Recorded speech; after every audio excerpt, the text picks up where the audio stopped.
목표가 있어야 일거리가 생깁니다. 또는 일자리가 생깁니다. 꿈이 있어야 됩니다. 50대, 60대에 퇴직해가지고 꿈이 없다면 말짱 인생 황입니다. 따라서 꿈을 가지시라는 것을 제가 여러분에게 꼭 말씀드립니다. 꿈이 뭔지 한번 이 방송을 보시면서 스스로에게 물어보시오. 꿈이 뭐예요? 딸, 아이, 시집 잘 보내는 게 꿈입니까? 그건 꿈이 아니죠. 나 자신의 꿈이 무엇인가를 확실하게 정립해 놓으셔야 됩니다. 그렇지 않으면 노후는 아주 초라하게 될 수가 있다는 거 잊지 마시기 바랍니다.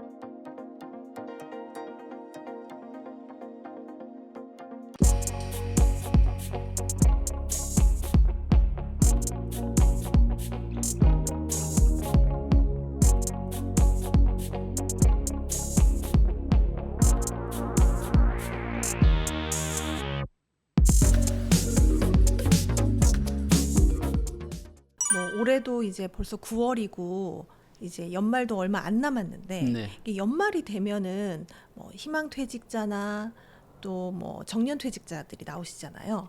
그런 분들이 꼭 유념해야 될 게 있을까요? 이제 연말이 다가오면은 퇴직자들이 나오기 마련이죠. 네. 이제 정년퇴직한 사람, 또 명예퇴직한 사람, 또는 구조조정에 의해서 물론 그런 일이 없기를 바랍니다만은 어쨌거나 이제 퇴직자들이 몰려 나옵니다.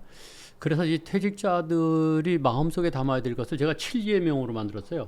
네. 퇴직자 7계명, 이름하여 퇴직자 7계명입니다.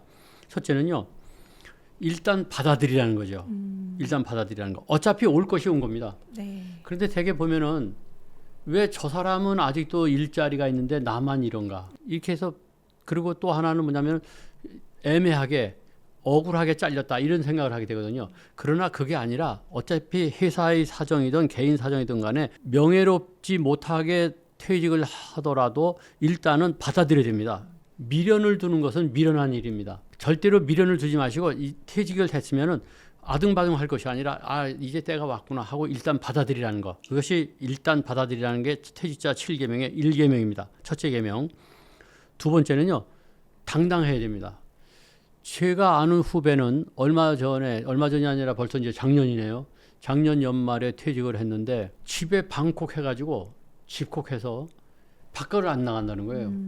그래서 아내가 이제 집에 있으니까 번거롭기도 하고 귀찮기도 하잖아요. 그래서 어떤 데는 이제 쓰레기 치우는 것도 심부름을 시키고 이 음식물 쓰레기를 좀 갖다가 버리라. 그러면은 그걸 들고 엘리베이터 타고 내려가는 것을 창피해가지고 안 한다는 거죠. 그래가지고 그 부인을 만났더니 아주 미치겠다는 거예요. 이게 애들 뒷바라지 하기도 뭐한데 남편까지도 지금 집에 방콕하고 있으니까 답답해 미치겠다는 거죠. 그리고 삼시세끼를 다 챙겨 먹여야 되니까 이게 왼수가 따로 없다 그러더라고요. 그러지 마시고요. 당당하셔야 됩니다. 열심히 일한 당신 떠나라 그런 얘기가 있잖아요. 그렇습니다. 이제 떠나는 겁니다. 당당해야 됩니다. 웃으세요. 그리고 옷차림이고 뭐고 더 잘 챙겨 입으시고 당당하게 쓰레기 치우러 나가세요. 밖으로 나가야 됩니다. 퇴직한 것뿐이에요. 그동안에 열심히 일한 겁니다. 그래서 이제 퇴직하라고 해서 퇴직한 것뿐입니다. 당당하셔야 됩니다. 이것이 2계명입니다. 세 번째는요, 조급하지 마세요. 그거 잠깐 쉬는 것을 조급해가지고 금방 뭐를 해야 될지 생각하고 하다가 보면은 덜커덕 사기에 휘말릴 수가 있습니다. 절대 조급하지 마세요. 그냥 한숨 돌리세요. 이제는 좀 쉬어야 되겠다. 좀 쉬세요. 당장 먹고 사는 문제가 아니라면은 한 1, 2년쯤 그냥 느긋하게 쉬세요. 처음에는요, 취미거리를 그동안에 만들지 못했다면 취미거리를 젊은 날에 만들어야 되지만 젊은 날에 취미거리를 만들지 못했다면 한 1년 정도 취미거리를 공부해 가면서 과연 이제부터 노후에 어떤 취미거리로 살 것인가를 연구하면 됩니다. 그래서 취미거리를 만들면서 쉬시면 됩니다. 조급하지 마세요. 네 번째는요, 가족의 마음을 사야 됩니다. 가족의 마음을 사는 게 굉장히 중요합니다. 그 중에서도 남편의 경우에 아내의 마음을 사는 게 중요해요. 이 노후 문제가 여성의 경우에는 별로 문제가 되지 않아요.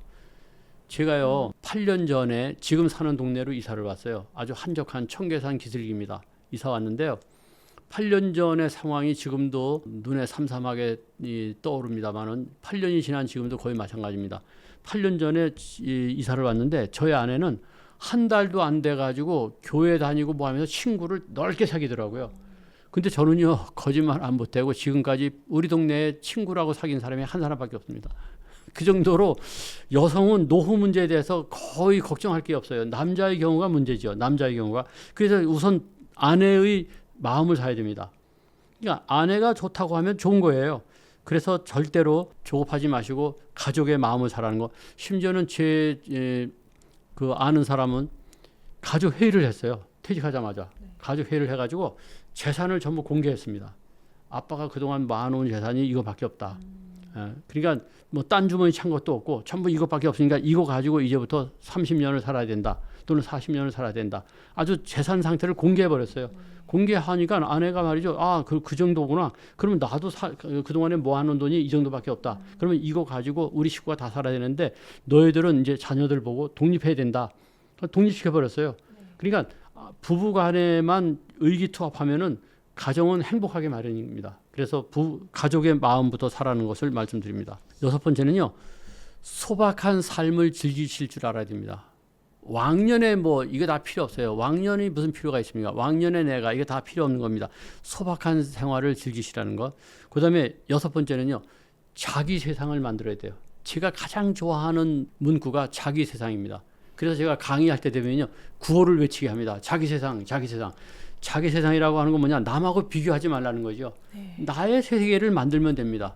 저 같은 경우 직장 생활을 아주 요란하게 했습니다. 뭐 중학교 교사도 하고 농협중앙회도 다니고 거기서도 상무까지 올라가고 또 강원도의 고향에 가서는 정무 부지사도 하고 또 대한석탄공사 사장도 하고 이렇게 뭐 여러 가지 또 강원대학교에서 초빙 교수도 하고 이렇게 했습니다. 그러나 옛날에 했던 것이 지금 나하고 무슨 관계가 있어요? 지금은 유튜브 하고 책 쓰고 강의하고 소박한 생활을 즐깁니다. 그리고는 아내 손잡고 동네를 한 바퀴 돌기도 하고 등산도 하고 그리고 컴퓨터에 앉아가지고 말이죠. 여러 가지 구상도 하면서 글도 쓰고 블로그도 하고 이 제 취미 생활을 즐기는 거예요. 그게 저의 세계예요. 남하고 비교할 필요가 없어요. 남은 골프를 치는데 옛날에 내가 왕년에는 골프도 많이 쳤는데 이젠 돈이 없어서 골프도 못 친다. 그렇게 생각하면 초라하고 슬퍼지잖아요. 왕년은 왕년일 뿐이에요. 왕년하고도 비교하지 마시고 지금의 소박한 세상, 자기 세상을 만드시기 바랍니다. 그래서 이막 인생은 완전히 새로운 세계를 만들어내시기 바랍니다. 이것이 6번째입니다. 그리고 7번째는 다시 한번 승부를 거는 거예요. 꼭 하고 싶으신 일이 뭡니까? 그걸 한번 생각해 보시고 승부를 거시기 바랍니다. 그래서 이막 인생이 아름다운 그리고 굉장히 가치 있는 이막 인생을 만드시라는 것, 이것이 퇴직자 7계명이라고 여러분에게 말씀을 드립니다. 정말 지금 말씀들이 너무 좋아가지고 저도 들으면서 절로 고개가 끄덕여지는데, 그렇다면 이렇게 퇴직 후에도 현역처럼 활기차게 살려면 어떻게 해야 될까요? 퇴직 후에도 우리가 반드시 현역 때처럼 활기차게 살아야 됩니다. 활기차게 살려면 여러 가지 방법이 있겠습니다만 3가지만 말씀드릴게요. 첫째는요, 목표가 분명해야 됩니다. 목표가 있어야 일거리가 생깁니다. 또는 일자리가 생깁니다. 꿈이 있어야 됩니다. 50대, 60대에 퇴직해가지고 꿈이 없다면 말짱 인생 황입니다. 따라서 꿈을 가지시라는 것을 제가 여러분에게 꼭 말씀드립니다. 꿈이 뭔지 한번 이 방송을 보시면서 스스로에게 물어보시죠. 꿈이 뭐예요? 딸, 아이, 시집 잘 보내는 게 꿈입니까? 그건 꿈이 아니죠. 나 자신의 꿈이 무엇인가를 확실하게 정립해 놓으셔야 됩니다. 그렇지 않으면 노후는 아주 초라하게 될 수가 있다는 거 잊지 마시기 바랍니다. 2번째는요. 세상과 만나셔야 됩니다. 밖으로 나가셔야 됩니다. 집에 칩거하고 있으면 골치 아픕니다. 물론 직업이, 일거리가 집에서 해야 되는 일이라면 그렇게 할 수밖에 없죠. 저 같은 경우는 방 2칸이 집에서 이제 방 2칸을 터버렸어요. 네. 터가지고 방을 넓게 만들어 놓고 거기에 유튜브 스튜디오도 만들고.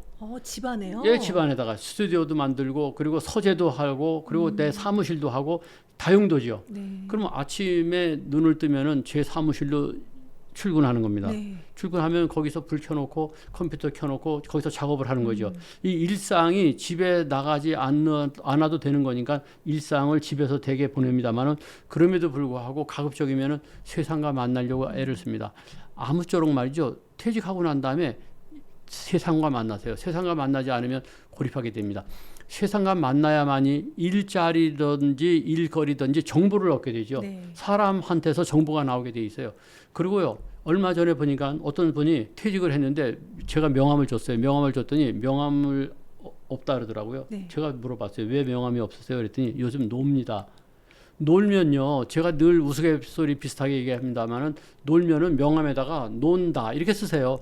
그래서 그런 명함을 내놓을 줄 알아야 돼요. 당당하셔야 됩니다. 그러면 논다라고 하는 명함을 내놓으면 사람들이 뭐라 그러겠어요? 어디 논노 주식회사 자회사입니까? 묻지 않겠습니까? 아니 그게 아니라 난 놉니다. 그럼 뭐 하고 노세요? 그러면 그 노는 거에 대해서 말할 수 있지 않겠습니까? 네. 아 나는 요즘은 이런 거 가지고 놀고 이게 재밌게 놉니다.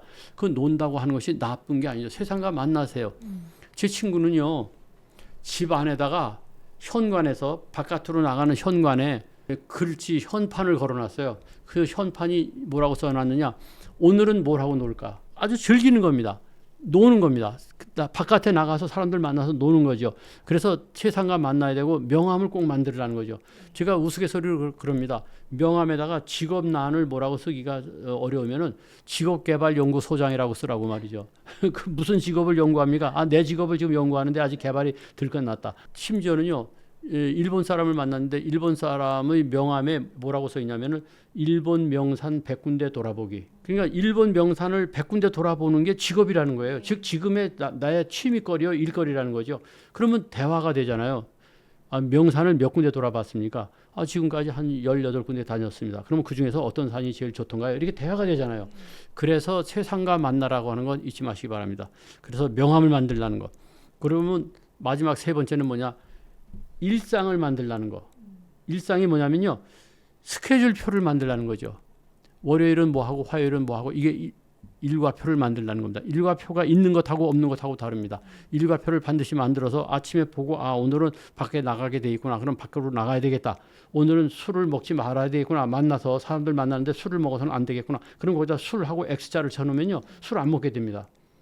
그래서 일상을 만들라고 하는 말씀을 드립니다. 이 세 가지 목표를 가지고 그리고 세상과 만나고 그리고 일상을 만드는 것 이 세 가지를 마음속에 꼭 담아두시면 도움이 되리라고 믿습니다. 아무래도 퇴직 후에는 가족관계, 특히 부부관계가 굉장히 중요하다고 하셨는데 과연 부부관계 어떻게 하면 좋을까요? 부부관계가 중요하다는 것은 진짜 아무리 강조해도 지나치지 않습니다. 이게 부부관계라고 하는 게 어떻게 보면요. 노후에 있어서의 문제의 시작이면서 동시에 문제의 해결책이 될 수도 있어요. 그래서 부부관계에 관한 책을 보면은 뭐 많고도 많습니다. 저도 부부관계에 대해서 책을 쓴 적이 있는데 부부관계를 뭐 이렇게 해라 저렇게 하라 하면은 너나 잘하세요. 되게 그렇게 대답을 하잖아요. 그런데 오늘 어차피 질문이 나왔으니까 제가 쉽게 기억하기 쉽도록 말씀을 드리겠어요. 주말농장. 요거만 그냥 기억하세요. 주말농장. 첫째, 이 부부관계에서 중요한 것은 아내의 입장에서 볼 때 남편과의 관계가 중요한 게 아니고 남편의 입장에서 볼 때 아내와의 관계가 중요해요. 네. 이게 굉장히 중요합니다. 아내는 아까도 말씀드렸지만 노후에 있어서 그렇게 큰 문제가 발생하지 않습니다. 남편이 문제인 거죠.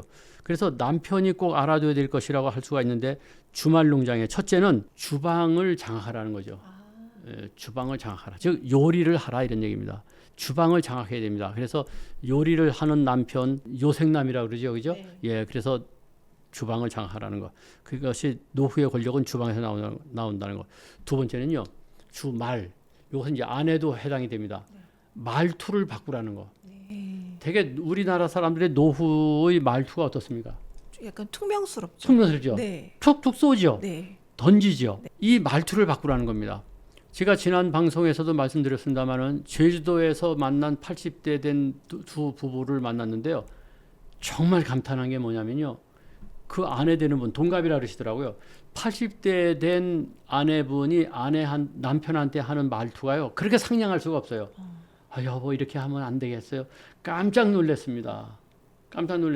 그 말투가 어느 분하고 비슷했냐면은 여에스터님하고 그 젊은 분하고 말투가 비슷한데 정말로 상냥하게 말하는 걸 보고 야, 저 남편분 행복하겠구나 그 생각을 했습니다. 그래서 말투를 바꾸라는 거. 남자도 마찬가지예요. 아내가 무슨 얘기를 하면요. 툭툭 쏘는 식으로 말하지 마세요. 왜 나이가 들면은 말투가 툭툭 쏘게 됩니까? 그러지 마시고 부드럽게 말하라는 것. 절대로 부부관계의 말투가 썰렁해서는 안 된다는 것. 다정하게 말하는 것. 그것이 말투 바꾸기입니다. 농은 뭐냐? 농담을 좀 할 줄 아는 부부가 됐으면 좋겠어요. 네. 유머러스한 부부. 장난을 칠 수 있는 부부. 좀 장난꾸러기가 됐으면 좋겠어요. 이 농담하고 유머하고 장난을 칠 수 있는, 물론 장난친다고 해서 상대방 발을 걸어가지고 넘어뜨린다든가 이런 장난은 그건 장난이 아니라 사고죠. 그게 아니라 좀 장난을 하는, 농담을 하는 개그맨 부부들이 잘 사는 이유가 바로 그거거든요. 개그맨 부부들이 이혼을 잘 안 한다 그러잖아요. 그 왜냐? 서로 장난하니까 모든 걸 우스갯소리로 넘어가고 하니까 잘 사는 겁니다. 그래서 주말농, 농담하기. 그다음에 장, 주말농 장. 장은 뭐냐? 단점을 보지 말고 장점을 보라는 거. 꼭 우리는 보면 단점을 보잖아요. 당신 그거 왜 그래? 왜 그러게? 그러지 말고 장점을 보라는 거. 그래서 주말농장을 머릿속에다가 꼭 담아두시기를 바랍니다. 그렇다면 이 부부 관계 중에서도 특히 남편분의 역할이 네. 좀 크고 중요하다고 하셨는데 네. 남편분들이 더 신경 써야 할 것이 있다면 무엇이 있을까요? 남자가 이제 신경 쓸 부분이 참 많습니다. 많은데 이제 그거 얘기하다 보면은 남편분들이 이런 방송을 보면요, 되게 댓글에다가 막 뭐라고 나무라세요 저보고 왜 남자들만 이렇게 뭐라 그러냐 뭐 그러는데, 그럼에도 불구하고 가장이 잘해야만이 집안이 평화롭기 때문에 남편이 우선 아내한테 잘해야 됩니다. 이 여자는 남자 하기 나름이라 그러잖아요, 그죠? 네. 그러니까 남편이 잘해야 됩니다. 그래서 우선 남편이 해야 될 것부터 하는데, 후수의 법칙이라는 게 있어요. 후수의 법칙. 후수의 법칙이라고 하는 게 있습니다. 이게 뭐냐면 중국의 후수라고 하는 중화민국 시대 사람인데, 중화민국의 7대 사건으로 꼽힐 정도로 그 사람의 결혼이 아주 유명했던 결혼이 있어요. 후수라고. 그 사람이 3종 사덕이라고 하는 남편이 지켜야 될 것을 만들어냈어요. 3종 사덕. 3종 사덕. 3종이 뭐냐? 첫째 종, 아내가 외출할 때 잘 모시고, 두 번째 아내의 명령에 절대 복종하고, 세 번째 아내가 말 같지 않은 소리를 해도 맹종하라. 이것이 3종이에요. 그러니까 아내한테 끄끄뻑 죽으라는 게 바로 3종입니다. 사덕은 뭐냐면요, 아내가 화장할 때 불평하지 말고, 그다음에 아내 생일에 절대 생일을 까먹지 말고, 네. 세 번째는 아내로부터 야단 맞을 때 쓸데없이 말 대꾸 하지 말고, 그다음에 아내가 쓰는 돈을 아까워해서는 안 된다. 이게 3종 사덕입니다. 즉 아내한테 파격적으로 잘해줘라고 하는 것을 중화민국의 미남 중에 한 사람이었던 이 후스가, 그 결혼이 그렇게 유명했던 그 결혼 생활을 했던 사람이, 그 미남이 미국에서 말이죠, 대학까지 나온 아주 중국의 아주 유명했던 사람이 오죽했으면 말이죠, 남편이 아내한테 할 것을 3종 사덕이라고 해서, 다시 말씀드릴게요. 아내가 외출할 때 잘 모시고, 아내의 명령에 절대 복종하고, 아내의 말 같지 않은 소리를 하도 맹종하고, 그다음에 아내가 화장할 때 투덜투덜 불평하지 말고 끝까지 기다리고, 아내 생일 절대 까먹지 말고, 야단 맞을 때 쓸데없이 말 대꾸 하지 말고, 그다음에 아내가 쓰는 돈 아까워하지 말라고 했겠습니까? 이 3종 사덕을 마음속에 담아두시면은 분명히 아내도 달라지리라고 생각을 합니다. 굉장히 중요한 부분이라 대표님이 강조하셔서 2번씩이나 말씀을 해주셨습니다. 근데 너무 남편만 이렇게 저자세를 취해야 되는 건가 이런 생각이 들 수도 있는데요. 예. 그렇다면 아내가 해야 될 일은 무엇일까요? 아내가 아까 3종 사덕을 말씀드렸는데, 네. 남편이 할 것, 아내가 할 것은 3기로 말씀드릴게요. 3기. 세 가지 기. 네. 첫째는 기대 수준을 낮추세요. 남편한테 너무 큰 것을 기대하다 보니까 싸움이 되는 겁니다. 그래서 기대 수준을 낮추라는 것. 늙으면 남자의 경우에 어린애가 됩니다. 그렇기 때문에 기대 수준을 낮추라는 것. 투정 부리고 잔소리하는 것이 남자라고 하는 것. 잔소리 할 수밖에 없어요. 왜냐? 직장 생활할 때는 아침에 일찍 나가잖아요. 그리고 밤에 늦게 들어와서 그냥 저녁 먹고 텔레비전 보다가 잠자잖아요. 그러니까 낮에 아내가 어떤 생활을 하는지 모르잖아요. 그런데 퇴직하고 나서 보니까 아내 생활을 딱 보게 되잖아요. 그러고 보니까 지저분한 것도 보게 되고, 아내 생활에 대해서 옷차림도 후질근한 걸 보게 되고, 그러니까 나오는 얘기가 잔소리일 수밖에 없죠. 한 얘기 또 반복할 수밖에 없죠. 그러니까 남편이라고 하는 게 퇴직하고 나면은 그럴 수밖에 없다고, 이렇게 기대 수준을 낮추라는 게, 이게 첫째 중요한 기입니다. 둘째는요, 기술적으로 남자를 대하라는 겁니다. 기술적으로 대하는 거. 기술적으로 대하라는 게 뭐냐면요, 여자는 남자 하기 나름이지만 거꾸로 남자는 또 여자 하기 나름이잖아요. 영국에서 실험을 했어요. 어떤 실험을 했냐면, 남자를 어떻게 다루면은 제대로 다룰까. 그래가지고 애완견 훈련법으로 남자를 다뤘어요. 어떻게 했냐면은, 남편한테 얘기하지 않고 이제부터 애완견 다루듯이 하겠다고 선언을 하지 않고, 애완견 다루는 식으로 남편을 그대로 다뤘어요. 어떻게 다뤘느냐? 남편이 여보, 요 청소 좀 해줄래요? 해서 청소를 해주면 먹을거리를 해주고. 그러니까 우리가 애완견이 뭐 이게 말을 잘 들으면 먹을거리 주잖아요. 네네네. 또 쓰다듬어주고 말이죠. 네. 실제로 쓰다듬어주고 여보 너무 잘했어요. 그렇게 애완견 다루듯이 했더니 남편이 말 잘 듣는 애완견처럼 바뀌더라는 거죠. 그래서 나중에 그것을 영국 BBC 방송이 방영을 하면서 애완견 다루듯이 했더니 됐다고 하는 몰래 카메라를 가지고 했어요. 이거를 했는데 나중에 남편들이 막 항의를 빗발치고 해가지고 왜 그런 실험을 했느냐 했는데 어쨌거나 여기서 중요한 결론은 기술적으로 대하면은 남자는 여자 하기 나름이라는 것을 우리가 배우게 된다는 거죠. 그다음에 세 번째 기는 기를 살려주라는 것. 기 살려주기에 대해서는 잘 알잖아요. 남편은 기가 죽습니다. 더군다나 퇴직하고 나면요 기가 죽게끔 돼 있어요. 허리가 구부러집니다. 왜소해집니다. 그래서 기를 살려주라는 것, 이 세 가지 기를 아내분들께서 명심하시고 활용하신다면 도움이 될 거라고 생각을 합니다.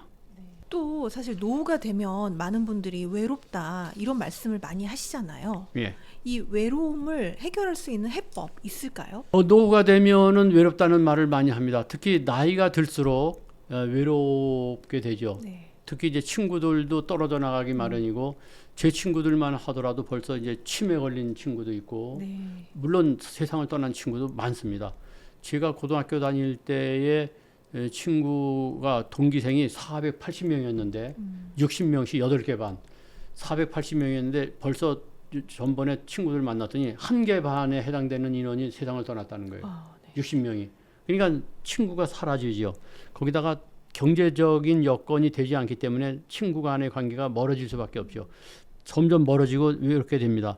거기다가 때로는 아내나 남편도 사별할 수도 있잖아요. 네. 어쨌거나 외롭게 됩니다. 그래서 외로움을 극복하는 방법은 외로움에 대하는 방법은 어떻게 되느냐. 첫째는 외로움을 당연한 것으로 받아들여야 됩니다.